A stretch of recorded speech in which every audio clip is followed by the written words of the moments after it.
Taib, Bismillahirrahmanirrahim. Kita lanjutkan kembali ikhwah pembahasan kita dari kitab Radudun Nazir wa Junnatul Munazir. Pembahasan dalam fan ilmu usulul fiqh ala madhabi al-Imam Ahmad bin Hanbal rahimahullahu ta'ala. Baik, kita masih membahas seputar al-ahkam at-taklifiyah, lebih tepatnya di hukum taklifi yang pertama yaitu al-wajib. Nah, di pembahasan al-wajib ini ada beberapa pasal. Yang pertama, pembahasan tentang pembagian wajib berdasarkan zatnya. Kita bagi menjadi ya wajib ya muayyan dan wajib mukhayyar. Kemudian pasal yang kedua, pembagian wajib berdasarkan waktunya. Kita bagi wajib menjadi mudayyak dan muwassa'. Kemudian setelah itu pasal pembahasan tentang hukum mengakhirkan wajib muwassa' ila qabla dzikri waqti. Ya, kemudian pasal selanjutnya pembahasan tentang kaidah ma la yatimul wajibu illa bihi. Baik. Sekarang kita masuk di pasal sebelum terakhir yaitu hukmu ikhtilatil halali bil haram.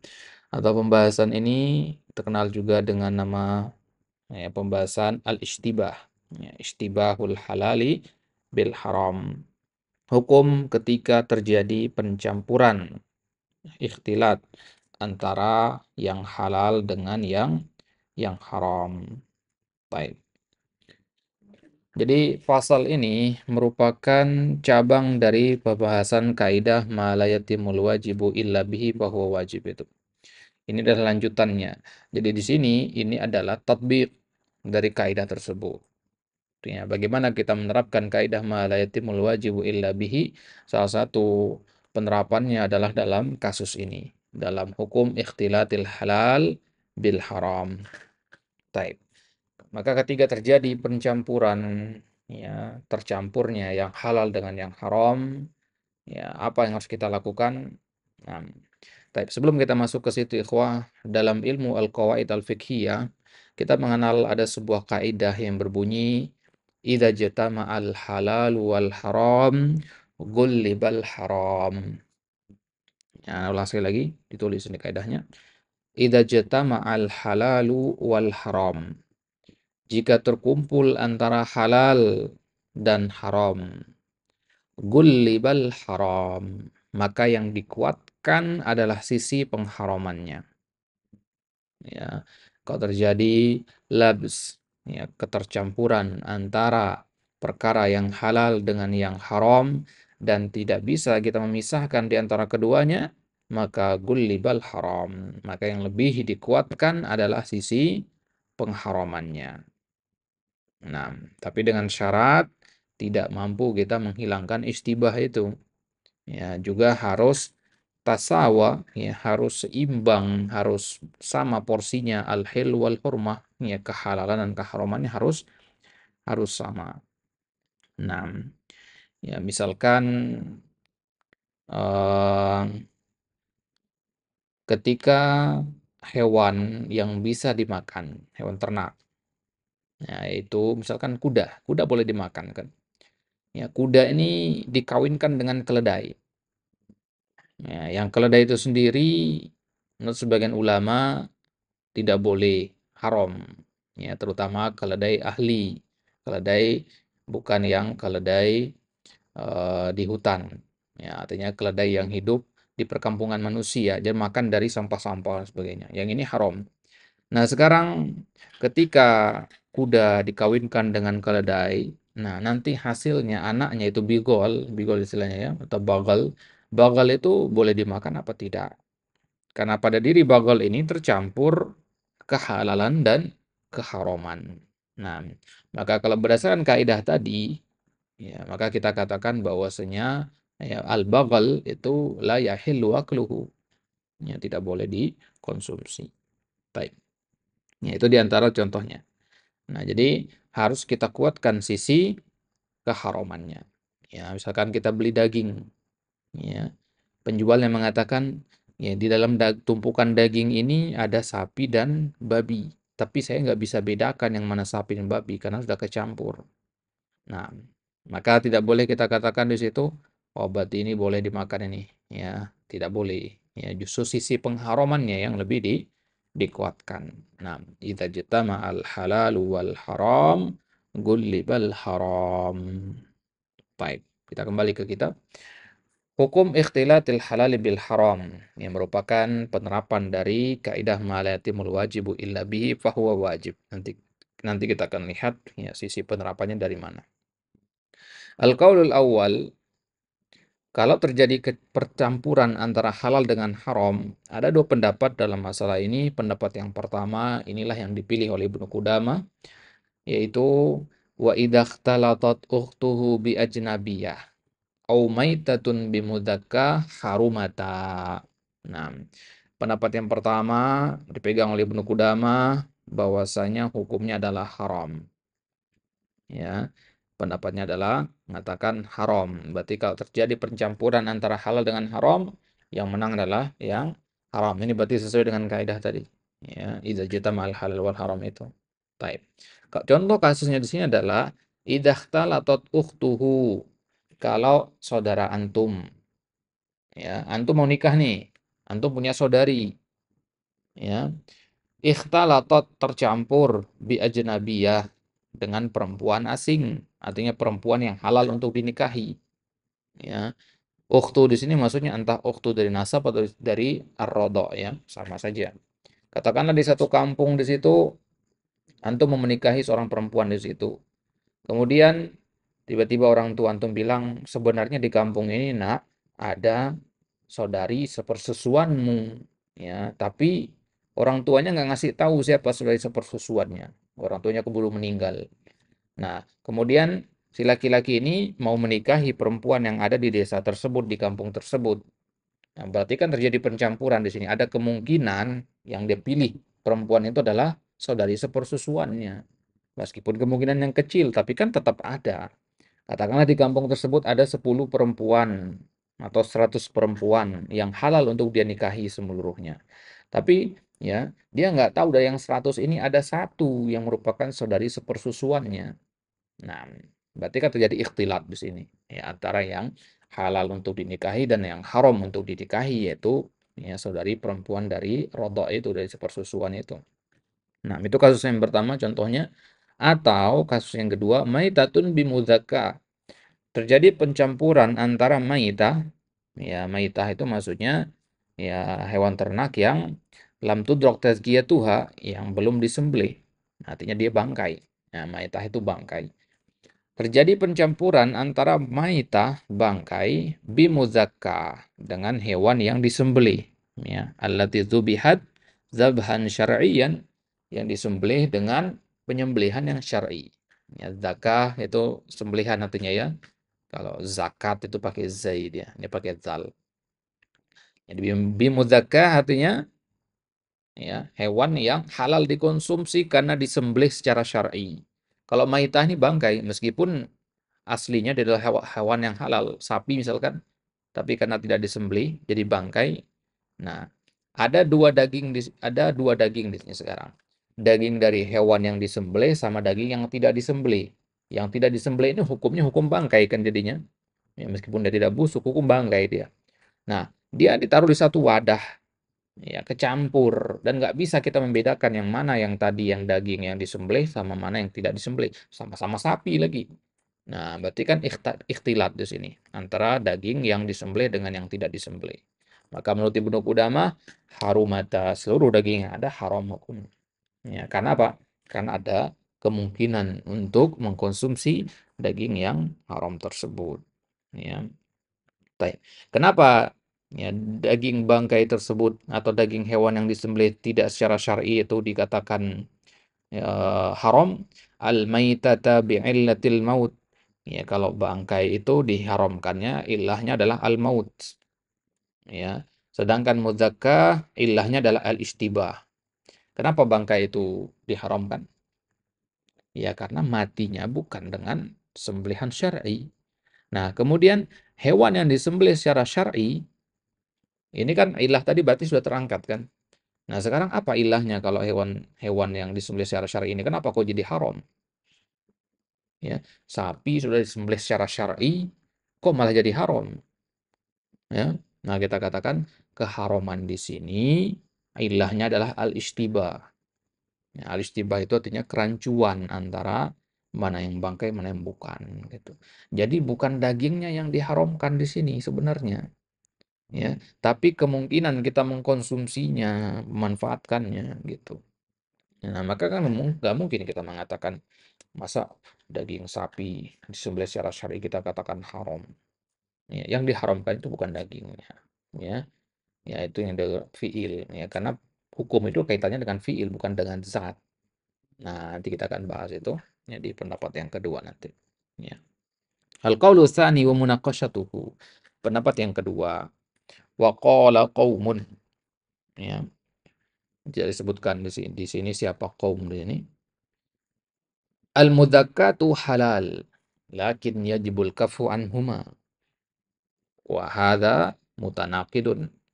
Ada golongan yang kedua, ya rivalnya Ibnu Qudamah mengatakan al-mudzakkatu halal. Hewan yang disembelih secara syar'i itu adalah hewan yang halal. Kita sepakat itu. Lakin yajibul kafu anhuma, akan tetapi wajib kita tinggalkan. Gimana halal tapi wajib ditinggalkan? Wah, hadza mutanaqid, kontradiktif kata mereka. Ya. Antum mengatakan halal, ya. Halal artinya boleh dimakan. Tapi antum katakan al-kafu, ya, al-kafu artinya berarti haram.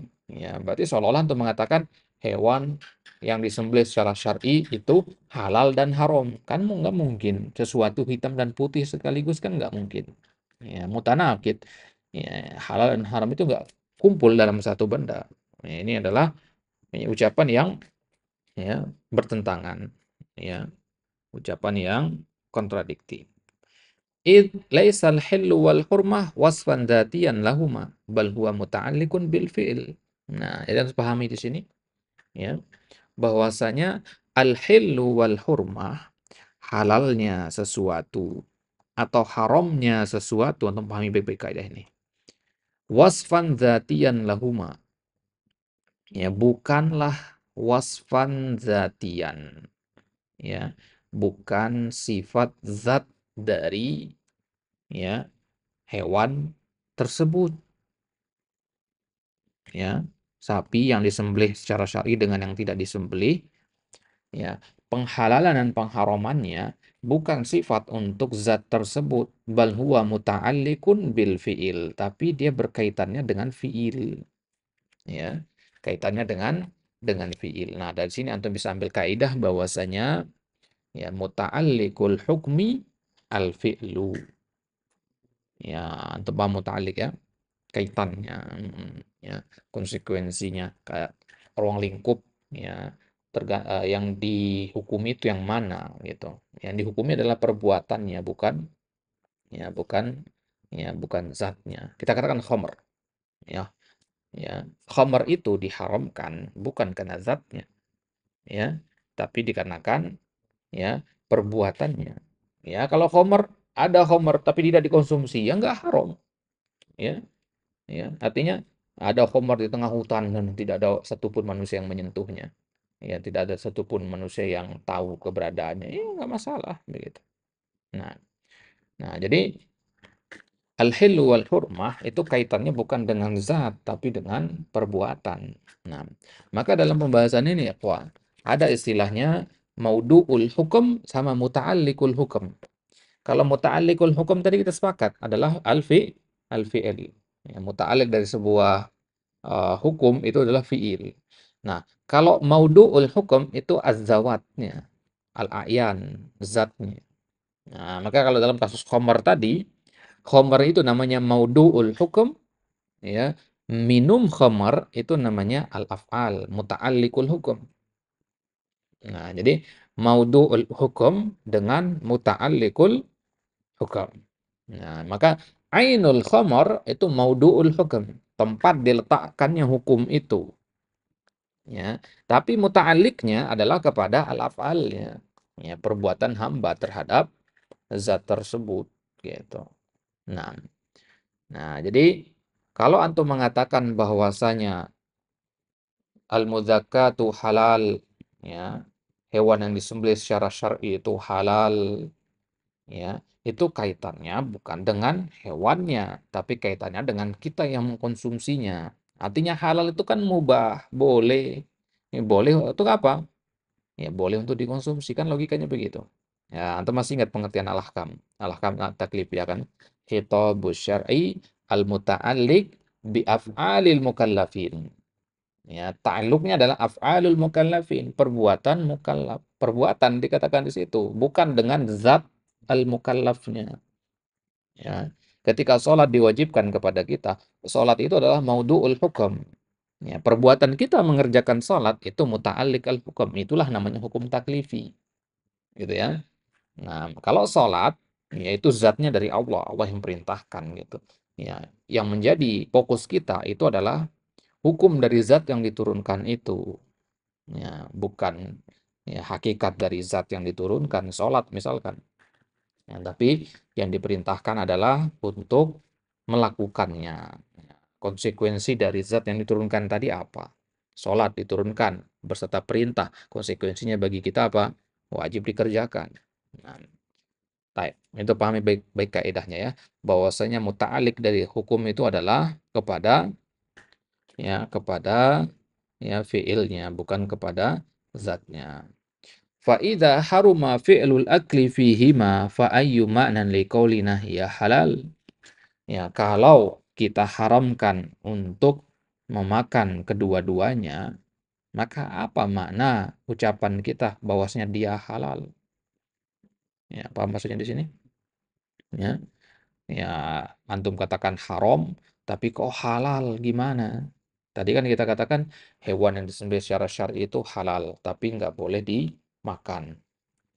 Ya, kalau dia halal kemudian nggak boleh dimakan, ya, ya artinya nggak boleh dimakan. Kalau dia nggak boleh dimakan, ngapain kita katakan dia halal? Ya katakan haram lah. Yang nggak boleh dimakan itu kan haram. Ya kenapa antum katakan ya dia halal dan nggak boleh dimakan? Kalimat nggak boleh dimakan ini nggak boleh bergandengan dengan kata halal seharusnya. Nggak boleh dimakan ya sama dengan haram gitu. Kenapa antum katakan nggak boleh dimakan tapi halal? Ya. Nah, Nah, sekarang untuk memahami pendapat yang kedua ini, kenapa mereka membantah kita mengatakan bahwasanya eh, menghukumi hewan yang sudah disembelih dengan yang belum disembelih dengan haram, ya itu bertentangan dengan pendapat yang kedua ini. Dari mana asalnya mereka punya pendapat ini? Wa innama waqa'a hadza fil auham.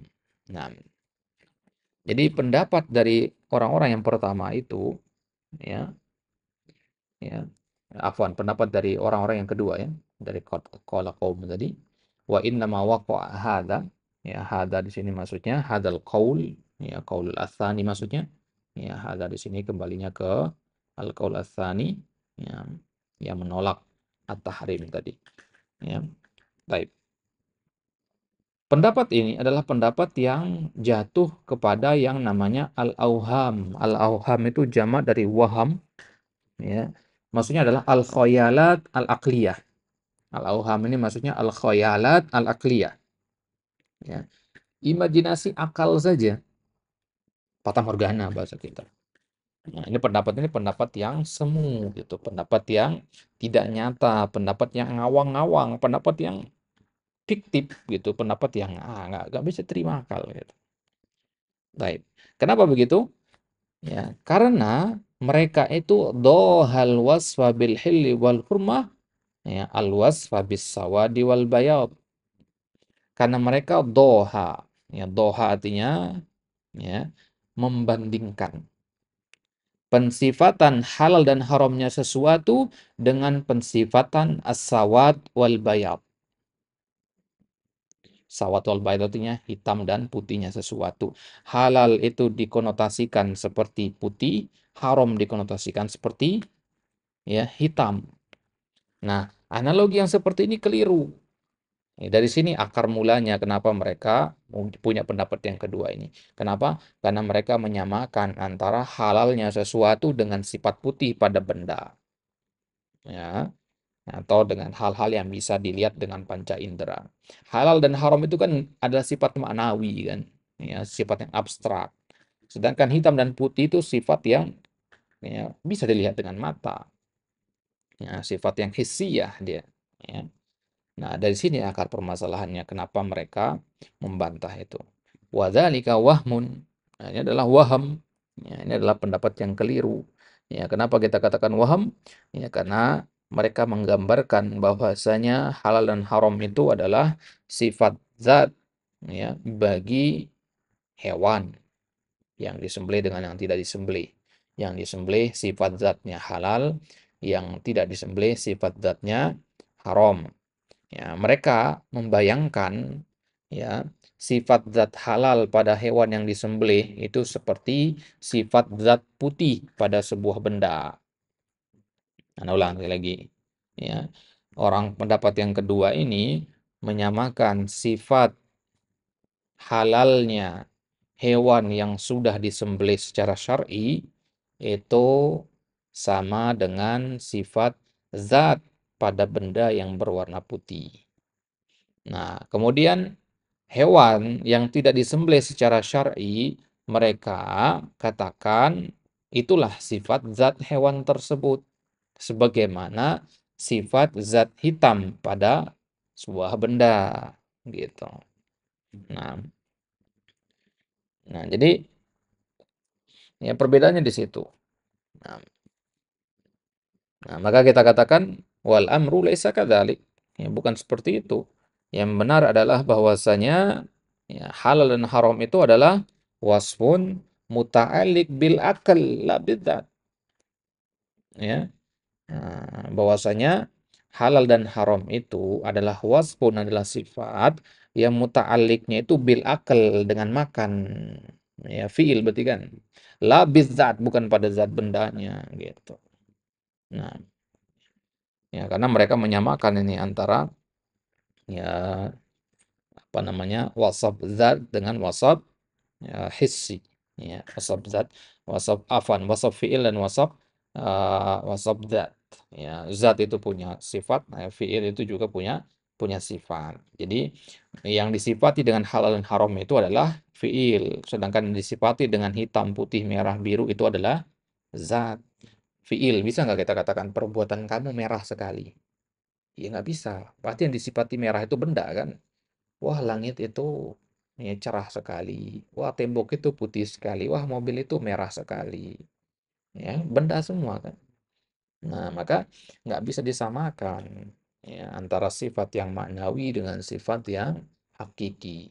Ya sifat yang majazi, ya, hal yang abstrak dengan hal-hal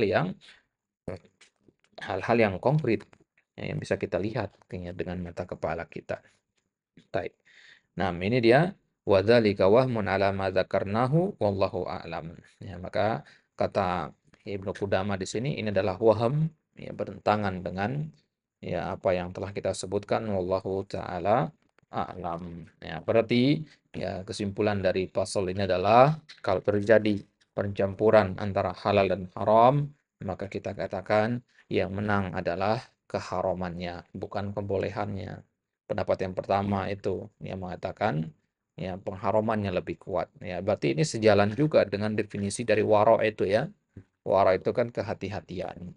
Makanya di antara dalil yang menguatkan kaidah ini, pendapat pertama inilah dalil ya dalam hadis arba ini tuh innal halala bayyinun wa innal harama bayyinun wa bainahuma umurun mustabihat. Nah, di lanjutan dia apa? Faqad Waman ittaqas syubuhat faqad istabro'a lidinihi wa irdi. Ya. Waman waqa fi syubuhat waqa fil haram. Berarti kan gullibal haram berarti kan gitu. Nggak dikatakan waman waqa fi syubuhat waqa fil halal gitu kan. Nah, jadi barang siapa orang yang berada dalam ruang yang abu-abu, maka dia untuk jatuh kepada yang gelap itu lebih kuat daripada yang tidak. Nah, maka lil faidah huna ya bisa kita terapkan ini dalam masalah akidah, dalam masalah kita bermuamalah sehari-hari dalam bab ilmu akidah. Ya, jadi ya kita jangan duduk-duduk dengan ahli bid'ah. Meskipun akidah kita rasa kuat, kita sudah lama belajar kokoh secara manhaj, tapi ketika kita duduk dengan ahli bid'ah itu kita sudah keluar dari ranah kita ke ranah abu-abu setidaknya di situ. Nah, maka ya akan besar kemungkinan ya meskipun kecil pasti tetap akan ada kemungkinan. Nah, maka orang yang berakal cerdas tentu dia akan menjauh dari fitnah ya kecil ataupun besar, kuat ataupun tidaknya dia. Kenapa begitu? Karena orang yang cerdas itu tahu bahwasanya yang namanya akidah, yang namanya keyakinan itu adalah perbuatan hati. Dan hati itu adalah sesuatu yang gampang bolak-balik. Berarti secara persentase sebenarnya besar kemungkinannya. Mau antum menamatkan berapapun kitab akidah, kokoh secara manhaj, ya. Tapi kan kekokohan itu kan perbuatan hati juga. Nah, maka ya akan sangat besar juga peluang ya pindah haluan gitu. Dan tidak, kalau kita melihat kepada sejarah kan tidak sedikit ya kasus nyata yang di lapangan bagaimana orang-orang yang tadinya kokoh secara manhaj kemudian menyimpang gitu ya. Maka berdasarkan pertimbangan-pertimbangan itu ya haram hukumnya. Ya pintu syariat itu ditutup oleh Allah Subhanahu wa taala dengan nama bab saddud dzara'i itu. Ya tujuannya adalah agar kita tidak bermudah-mudahan melakukan yang syubhat. Kenapa? Karena orang kalau sudah bermudah-mudahan melakukan yang syubhat, ya dia sedikit demi sedikit akan bermudah-mudahan juga dan tidak akan segan-segan untuk melakukan yang haram. Sebaliknya, orang-orang yang memperhatikan masalah sunnah, ya maka dia akan lebih kokoh dalam melaksanakan yang wajib. Orang-orang yang meninggalkan sholat wajib itu tidak serta-merta langsung meninggalkan sholat wajib. Enggak, awalnya mereka meninggalkan sholat sunnah dulu. Qobliyah sama ba'diyahnya. Maka kalau kita sudah meremehkan qobliyah dan ba'diyah, khawatirnya nanti yang wajib pun kita remehkan. Nah, tapi kalau ada orang yang memperhatikan qobliyah dan ba'diyahnya seolah-olah itu adalah ibadah yang wajib, apalagi ibadah yang wajibnya sendiri, gitu. Maka tentu sangat diperhatikan. Nah, hadza huwa wallahu taala ala wa alam. Insyaallah taala di kesempatan selanjutnya kita akan bahas az-ziyadah ala aqallil wajib alladzi la yutaqayyadu bihaddin. Pembahasan tentang hal-hal yang sifatnya tambahan, hal-hal yang lebih dari perkara yang seharusnya. Kita diperintahkan untuk melakukan dua, tapi kita lakukan tiga. Nah, yang satu ini hukumnya apa? Apakah dia ikut wajib mengikuti asal, ataukah dia itu ya, sifatnya ekstra, yang artinya dia sunnah. Nah, ada dua pendapat nanti yang akan kita bahas di situ. Di sinilah nanti akan kita lihat bagaimana penerapan kaidah ma la yatimul wajibu illa bihi bahwa wajib. Nah, wallahu taala ala wa alam.